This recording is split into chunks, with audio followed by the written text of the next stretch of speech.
ว่าเจ็บไปเลยนะใส่มันบ่ใช่นี่ก็ยาเอ้าก็ค่อยเดินองตีนเลยก็เจ็บล่ะก็ไม่ได้ใส่เยอะเบิ่งเอามาพี่คือบวมจ้ะบวมก็เบิ่งแล้วเบาขอจับเบิ่งนี่เด้อโอ้ยก็ทางบ่จับนิดนึงจับนิดนึงได้แล้วก็ยันน่ะบ่ได้เฮ็ดแฮงเจ็บบ่ซำนี้กะบ่แล้วเบาถึกซำนี้ก็เจ็บบ่โอ้นี่มัน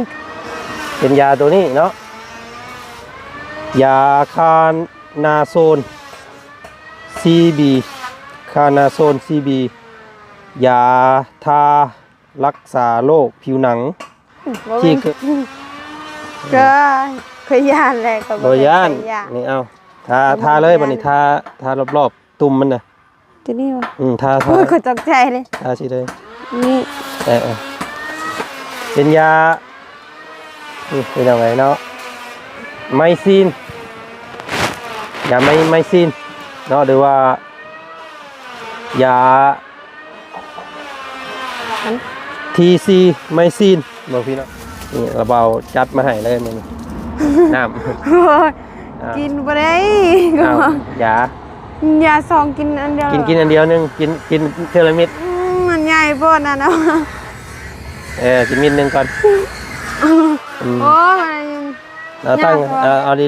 เนาะตั้งสติได้เพื่อเจ้าแล้วมันดุกลามนี่ยังเต็กเด้อนี่เนาะมันบวมมันเปื่อยนี่เอ้ยจะไปตัดขาเป็นผู้สาวขาเคได้บ่ได้เด้อโอ้ยยากเลยน้ำ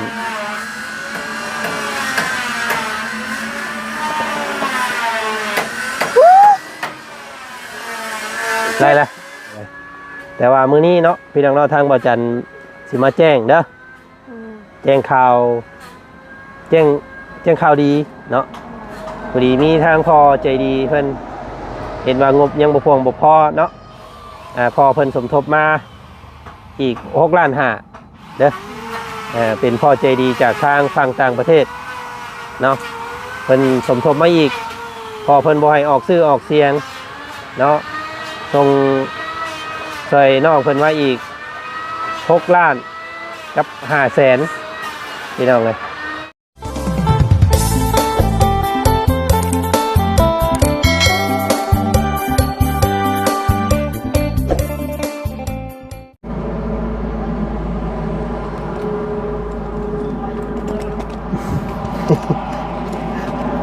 เห็นยังไงยังเจ็บอยู่เนาะไปหาหมอบ่เลยฮะเอ้าป้าลุงเพิ่นว่าให้พาน้องไปหาหมอคือบีบใช่ไหมฮะพี่น้องไปนี่เด้อเนาะพี่น้องเนาะก่อนอื่นพี่น้องเลยทางบ่าวจันกับน้องล่างเนาะทักทายสบายดีป้าลุงอีกเนาะรอบนึงกับทักทายสบายดีเด้อบรรยากาศตอนเที่ยงมื้อนี้พี่น้องเลยเนาะก็เข้ามาบ้านเฮือนซ่านของน้องล่างอีกคือเก่าเนาะต่อจากคลิปมื้อเช้าก็มีหลายคู่หลายคนพี่น้องเลยเนาะเพิ่นคอมเมนต์หลายเนาะโอ้ยว่าสั่นอยากให้พาน้องเพิ่นไปหาหมอเนาะขยันหมอแต่ว่า น้องเพิ่นย่านหมอบาดนี้ย่านเพิ่นย่านหยังย่านเพิ่นนั่นน่ะยันเพิ่นบีบย่านเพิ่นบีบใช่บ่ยาบ่ต้องแต่ต้องเนาะแพทย์หมอก่อนเพิ่นสิบีบก็ต้องเพิ่นก็ต้องเบิ่งก่อนเนาะอันนี้บ่แม่นเพิ่นสิบีบไปทุกที่ประเด็นเลยสิเนาะไปเลยเพิ่นสิจับบีบเลยบ่แม่นเด้เนาะสักยาอีกก็ต้องเบิ่งก่อนเนาะแล้วก็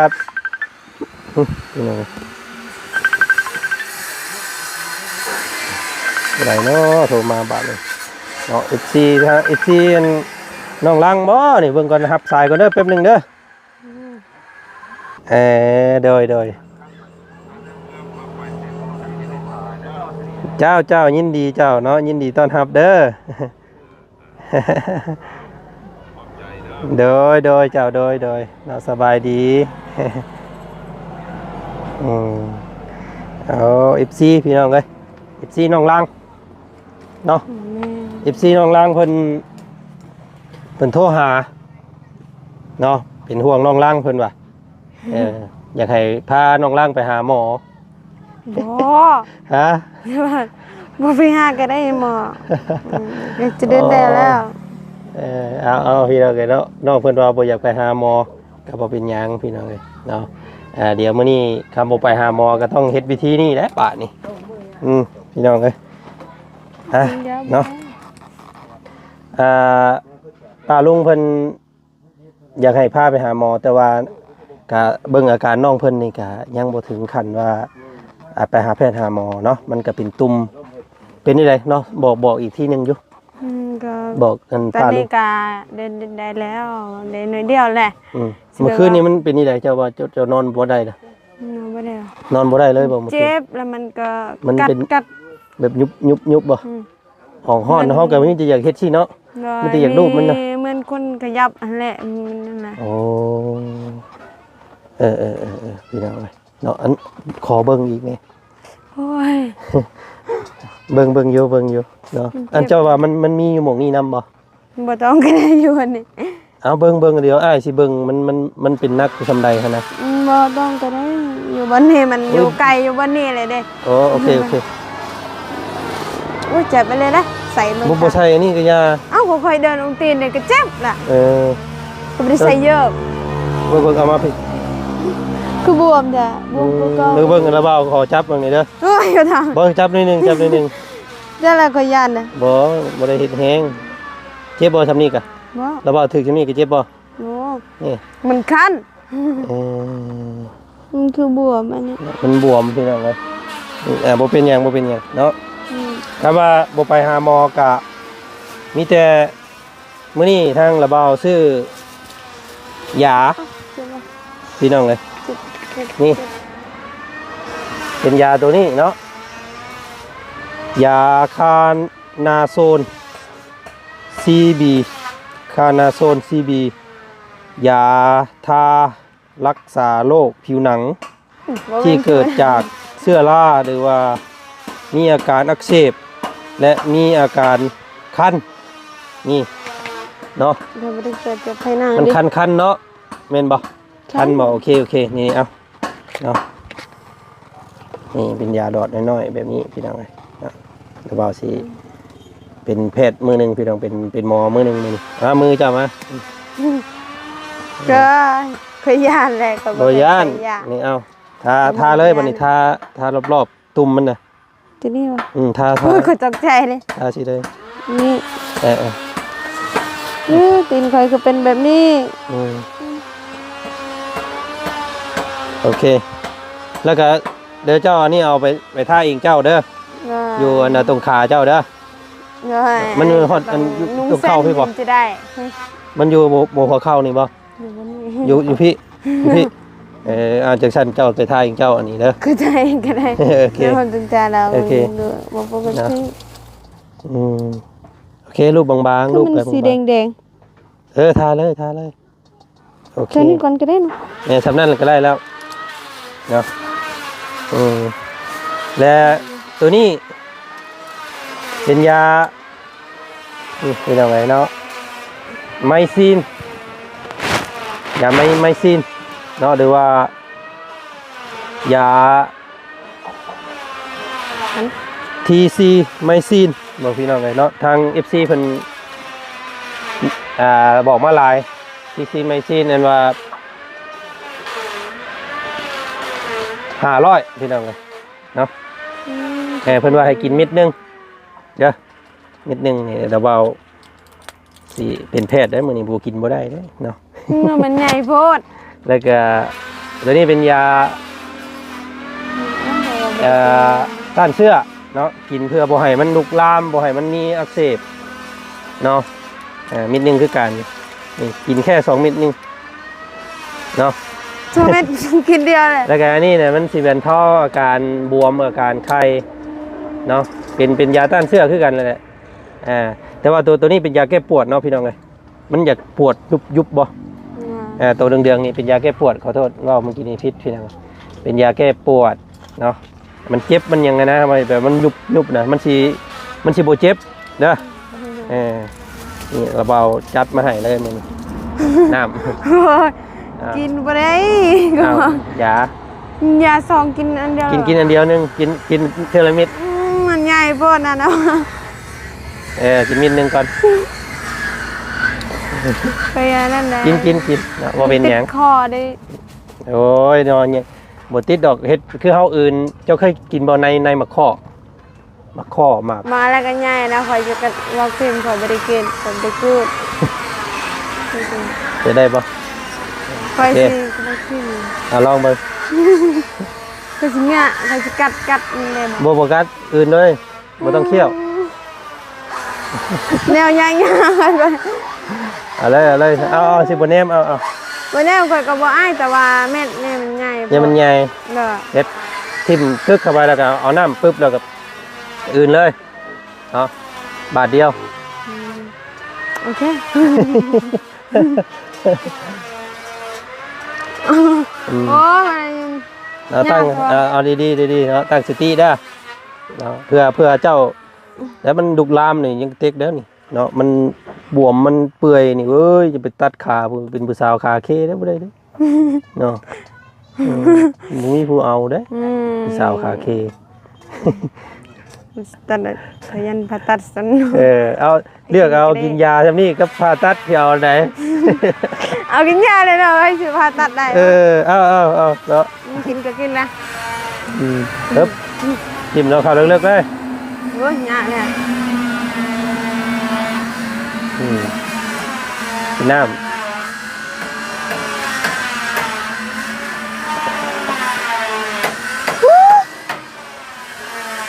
ได้ละต้องระวังโอเคอีกนิดนึงนี่แก้ปวดตัวนี้อันนี้เป็นยาแก้ปวดกินกินไปแล้วมันสิบ่เจ็บเนาะอันนี้เป็นบรรเทาอาการน้องเพิ่นไปก่อนเด้อพี่น้องเด้อถ้าว่าน้องเพิ่นยังบ่ดีขึ้นมันยังเจ็บมันยังปวดอยู่แหละทางบ่จันสิพาไปหาหมอเนาะอันนี้เอาเบื้องต้นก่อน เดี๋ยวไปหาหมอบ่ เอาหาหมอยังบ่เศร้ายังไปหาหมอเนาะเคยสิเฮ็ดให้มันย่างได้ เอาเศร้าเลยเอา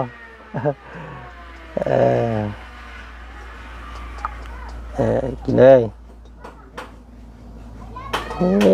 มันก็สิยากยังพี่น้องเอ้ยกลมบ่ได้อยู่เนาะโอเคพี่น้องเอ้ยเก็บไว้เดี๋ยวอันนี้ตอนเที่ยงแล้วมื้อแรงกินอีกเดี๋ยวกินข้าวแรงเจ้ากินข้าวแรงอาบน้ำอาบหยังมาแหละกินเม็ดนึงอันนี้ก็เม็ดนึงเด้อเนาะแล้วกับอื่นเช้ามาเจ้ากินข้าวเช้าแล้วก็เม็ดนึง3เวลาเช้าเที่ยงแรงเนาะเบิดนี่เช้าเพิ่นว่าน่ะเบิดนี่เลย เบิดนี่บ่เจ้ากินเบิ่งไปนะครับมันเช้ากับยานะเนี่ยกิน2 เม็ดนึงพี่น้องครับตัวนี้เนาะตัวนี้ก็ทาทุก3เวลาคือกันนี่เห็นบ่เจ้าทาไปแล้วมันก็สินี่ทาทั่วไปเลยโลดตัวอันมันไข่นี่แถวตีนอย่างเจ้านี่ทาไปเลยเด้อมันเบิดแล้วบ่าวสิซื้อมาให้อีกแต่บ่เบิดนี่แล้วพอเลย บ่เลยบ่ ครับอันนี้นี่เคยกินบ่เซนด์วิชบ่เคยแล้วว่าซื้อมาให้เด้อเดี๋ยวเอาไปกินเด้ออ่ะยาแล้วก็แซนด์วิชใจเด้อที่ซื้อยามาให้เด้อบ่เป็นหยังพี่น้องเอ้ยเนาะยินดีขอยันยาซ้ำก็มันบ่ยากหรอกกินยานะไปห้องหมอเพิ่นยังกระเตกเพิ่นซักเด้เพิ่นฉีดยาฉีดก้นเนาะเพิ่นซักแล้วก็บางเทื่อคำมันใหญ่มากแห้งเพิ่นทำการผ่าตัดเนาะผ่ายังกระเตกแล้วบีบผ่าตัดผ่าตัดก็บ่เลยแล้วนั้นแล้วต้องกินยาเนาะแต่ว่ายาที่ชนิดที่ว่าอาจารย์ซื้อมาให้ในตอนนี้นี่ก็ถือว่าเป็นยาสามัญประจำบ้านได้พี่น้องเนาะหลายคนอยู่คอมเมนต์มาว่าบ่อยากให้กินยาตามใจเนาะแต่ว่ายาตัวนี้ก็ว่าอาจารย์ก็ศึกษาทางแพทย์เพิ่นแล้วไปบอกอาการทางแพทย์เพิ่นทักแงเมื่อกี้นี่ว่าน้องเพิ่นเป็นตุ่มคัน ปวดเนาะคล้ายๆฝีว่าซั่นพี่น้องเอ้ยทางแพทย์เพิ่นก็จัดให้ยาแก้ปวดตัวนี้เป็นยาต้านเสื้อหรือว่าลดความบวมความคันเนาะอยู่ในเม็ดเดียวนี้แล้วก็ตัวนี้ก็เป็นชนิดทาเนาะทาบรรเทาอาการปวดบรรเทาอาการอักเสบมีอาการคันเครื่องนะนี่บรรเทาได้เพื่อนว่านะเป็นยาไทยเด้อพี่น้องนะมีแต่กินตามไอ้ายบอกเด้อกินตามระเบ้าบอกมีแต่มือแรงแต่กินอีกเนาะแนวละเม็ดแล้วก็ทาตลอดเลยกล้ามันแห้งกับทากล้ามันแห้งกับทาเนาะแล้วก็ตอนนี้พี่น้องเลยเนาะทางพอสร้างเพิ่นกำลังกบไม้เนาะกับเสียงกบดังในเด้อพี่น้องเลยก็ขอโทษขออภัยเนาะที่รบกวนแต่ว่าทางทีมสร้างเพิ่นนี้ต้องการผาเนาะผาไม้เซอร่าพี่น้องเลยแต่ว่าตอนนี้นั่นทางบ่อจันนั่นยังบ่ทันพวงพ่อเนาะงบตอนนี้ยังขาดประสันซาพี่น้องเลยเหลือจากซื้อไม้ซื้อตอกอีหยังครบเบิดเลยพี่น้องฮักค่าส่งค่าสร้างออกแล้วเนาะยังเหลือเงินอยู่น้ำบ่อจันตอนนี้เนาะประมาณ7 ล้านปลายพี่น้องกับ7 ล้าน 5เนาะลุงนวดฮัลโหลอันว่าพอดีคอยลืมบอกเจ้าว่าอันพาครอบอันว่าลบครอบผางมันบ่พอโอเคอันมาแล้วคุยกับสร้างแล้วโอเคอย่าลืมเนี่ยดิได้แล้วเนาะอันโทษถามสร้างเพิ่นแล้วเลยกะอันมันไม่อันน่ะไม่โตที่เฮ็ดอันน่ะเป็นลมนี่มันบ่พอยังประมาณตับนึงว่าซั่นพี่น้องเอ้ยแต่ว่าที่นี่ห้านเพิ่นมาส่งให้บ่ได้เนาะมันมีอันเดียวสิใส่รถว่าจันมาก็บ่ได้มันยาวโพดสิตัดเครื่องทางพอสร้างเพิ่นก็บ่ให้ตัดมันเฮ็ดยากเนาะมันบ่งามนะเดี๋ยวที่นี่ก็เลยล้มกับพอสร้างเพิ่นว่าสิรอเนาะรอให้มันมาพร้อมกับอันว่าผาพี่น้องเอ้ยสั่งมาหลายๆได้จังเอามาพร้อมกันเลยสิให้พอสร้างเพิ่นมุงก่อน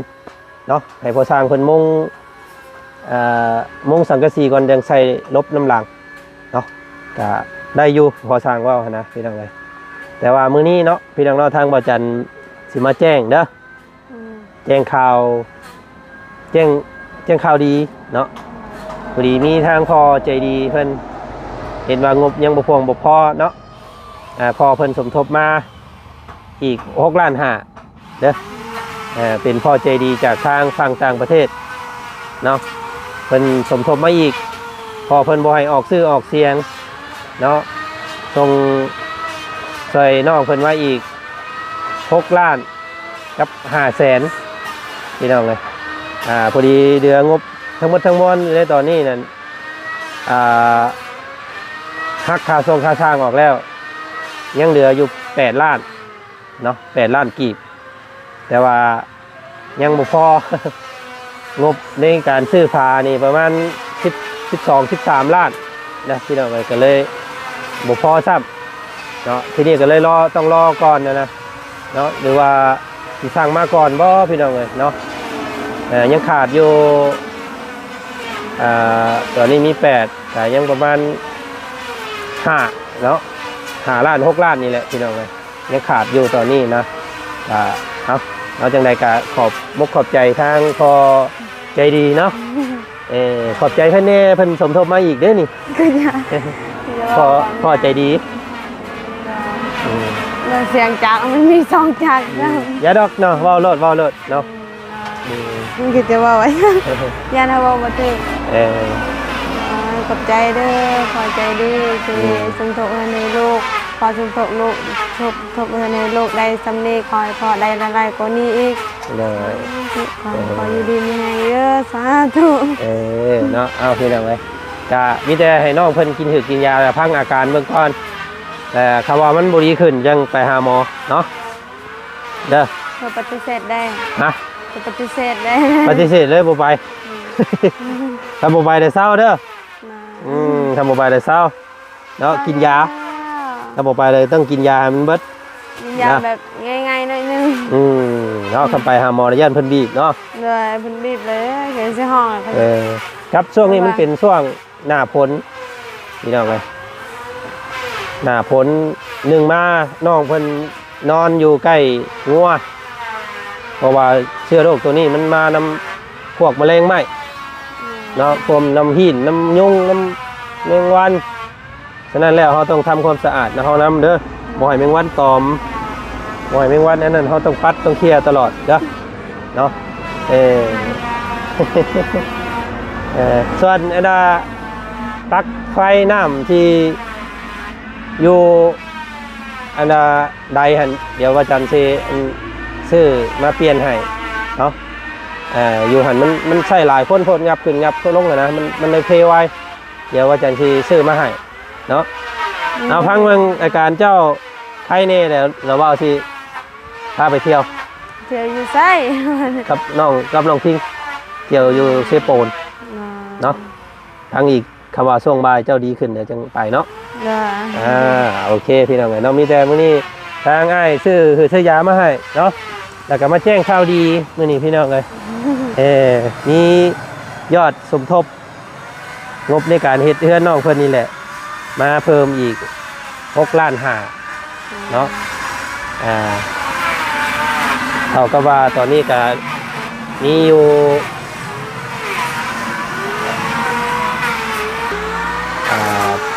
8 ล้านเนาะฮักคาสร้างค่าอย่างออกเรียบร้อยแล้วเนาะเหลืออยู่8 ล้านกีบเดี๋ยวพี่น้องน้ำมาจันเด้อเนาะบ่ได้เกี่ยวกับค่าสร้างนี่ฮักไว้อยู่แล้วเนาะพอดีมีพอได้ดีเพิ่นรวมมาอีก6.5 ล้านมื้อนี้เมื่อวานนี้ก็ซื้อไม้ไป2.3 ล้านพี่น้องโอ้ยเสียงจักหลายเท่เนาะบาทนี่พี่น้องเอ้ยบ่ลืมดื่มตั้มอยู่เนาะเนาะเสียงรบกวนประสาทคักได้ตัวนี้เนาะพี่น้องเอ้ยเนาะเป็นเร่งเลยมันจะกินยาแหละมันสิกล่อมนอนนี่เด้อมันสิเฮ็ดให้เจ้าอยากนอนนี่เด้เนาะพากันนอนเด้อนอนพักผ่อนนี่ได้นะแล้วก็อย่าลืมทาได้ตัวนี้นะทาตุ่มมันนะน้ำขาเจ้าน่ะเด้อพี่ได้ไหมเนาะแต่เก่าก็เคยกินยี่บ่อย่างบ่เคยแพทย์ให้เคยกินแล้วก็กาทะเลาะกับแพทย์ทะเลาะกับเพิ่นว่าไม่อยากเลยแล้วเอาเวลาเจ้าเป็นไข่เป็นอย่างนี้ค่ะไม่ได้กินยาบ่กินยาเอาแล้วเฮ็ดได้ไดมันจังเศร้าเดี๋ยวเราก็มันเศร้าเองคือแบบว่ายาแบบกินแบบน้ำนะอ๋อยาน้ำยาเด็กน้อยเนี่ย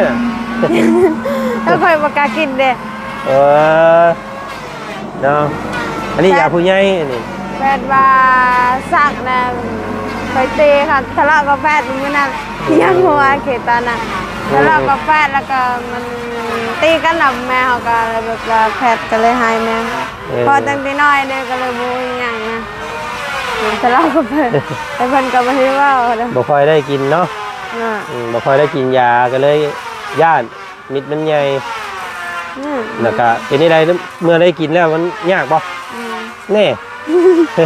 มันสบายลื่นนั่นแหละไม่ได้ขมกินเอาไงมันสบายอยู่ดอก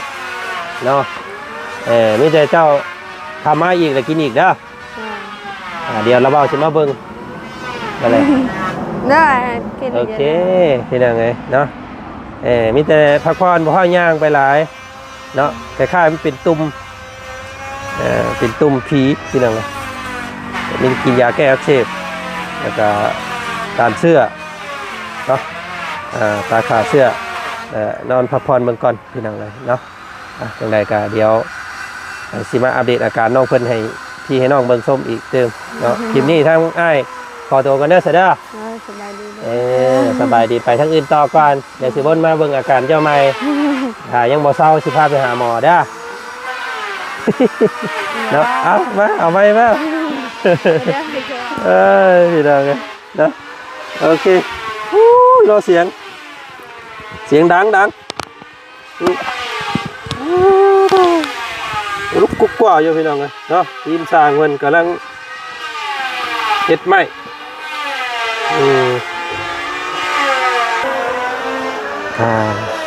คือไม้ตัวเฮ็ดแป้นล้มนี่นะพี่น้องยังขาดอีก5 แผ่นเนาะแต่ที่นี่สิแก้มาเองกับบ่ได้แล้วก็สิให้เพิ่นมาส่งกับบ่ได้เนาะก็เลยสะล้อให้สร้างเพิ่นสะล้อแต่ว่าให้มุงก่อนนั่นแหละมุงแล้วจังใส่แป้นล้มน้ำหลังเนาะและต้องสั่งมาแบบหลายๆนั่นแหละว่าซั่นซะพี่น้องกับเพิ่นจังสิมาส่งนะเนาะเอาตอนนี้มีงบอยู่8 ล้านกีบเนาะแล้วก็ยังขาดอยู่ประมาณ5 ล้าน6 ล้านนี่แหละพี่น้องเอ้ยเนาะแต่ยังสลอรอถ่าไม่ผ่าสลาได้พี่น้องเอ้ยเนาะถ้าว่ามันจำเป็นแท้ๆก็สิได้จ้างห้านเพิ่นแลนมาให้ตัวอันว่าหาแผ่นนี้เนาะจะให้เพิ่นมุงให้ลงแล้วซะว่าซั่นซะยันมันยากยันขั้นขึ้นขั้นลงนั่นแหละหลายรอบเนาะให้ผู้สร้างเพิ่นเฮ็ดแล้วเป็นขั้นไปพี่น้องครับเดี๋ยว